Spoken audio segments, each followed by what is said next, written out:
স্বামী সুব্রত পালের মৃত্যুর খবরে পটুয়াখালী থেকে মাদারীপুরে ছুটে আসেন স্ত্রী চম্পা পাল। মোবাইল ফোনে পটুয়াখালীর বাউফল পৌরসভার চন্দ্রপাড়া এলাকার সুব্রত পালের সঙ্গে পরিচয় হয় মাদারীপুরের রাজৈর উপজেলার ৮৪ গ্রামের জগবন্ধু বারৈর মেয়ে মিতালি বারৈর। পরে প্রতারণা করে নোটারি পাবলিকের মাধ্যমে ৫০ লাখ টাকা কাবিন ধার্য করে চলতি বছরের ২৪ জানুয়ারি বিয়ে হয় মিতালি ও সুব্রতর। গত বৃহস্পতিবার সুব্রতকে মোবাইলে কল দিয়ে মাদারীপুরে ডেকে আনেন মিতালি। পরে দুদিন শহরের কুকরাইল এলাকার একটি বাসায় সুব্রতকে আটকে রেখে করা হয় নির্যাতন। দাবি করা হয় ৫০ লাখ টাকা। শুক্রবার মধ্যরাতে পুলিশের জরুরি সেবা 999-এ কল পেয়ে দরজা ভেঙে তার ঝুলন্ত লাশ উদ্ধার করে পুলিশ। মুক্তিপণ না দেয়ায় পরিকল্পিতভাবে হত্যা করা হয়েছে বলে দাবি স্বজনদের। টাকা চাইছে ৫০ লাখ,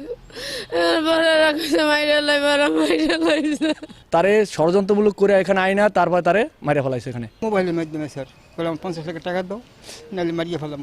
সৎ বিচার চাই। ১, ২, ৩ ঢাকায় জমি জিতে নিন ১০০% ক্যাশব্যাক সহ ২০ কোটি টাকার পুরস্কার। পুলিশ বলছে এই ঘটনায় সুব্রতর দ্বিতীয় স্ত্রী মিতালি ও তার শাশুড়ি মিনা বারৈকে আটক করা হয়েছে। মৃত ব্যক্তির স্ত্রী এবং তার স্ত্রীর মা, তাদেরকে আমরা প্রাথমিক জিজ্ঞাসাবাদের জন্য নিয়ে এসেছি। মৃত্যুর কারণ সংক্রান্তে যেহেতু ৩ জন ছিল একই ঘরে, একজন মানুষ ঘরে আত্মহত্যা করলো, ঘটনা কি কারণে ঘটলো, আত্মহত্যার নেপথ্যে কোনো কারণ রয়েছে কিনা জন্য আমরা নিয়ে এসেছি। সুব্রত পালের প্রথম স্ত্রীর ৯ বছরের একটি মেয়ে সন্তান রয়েছে।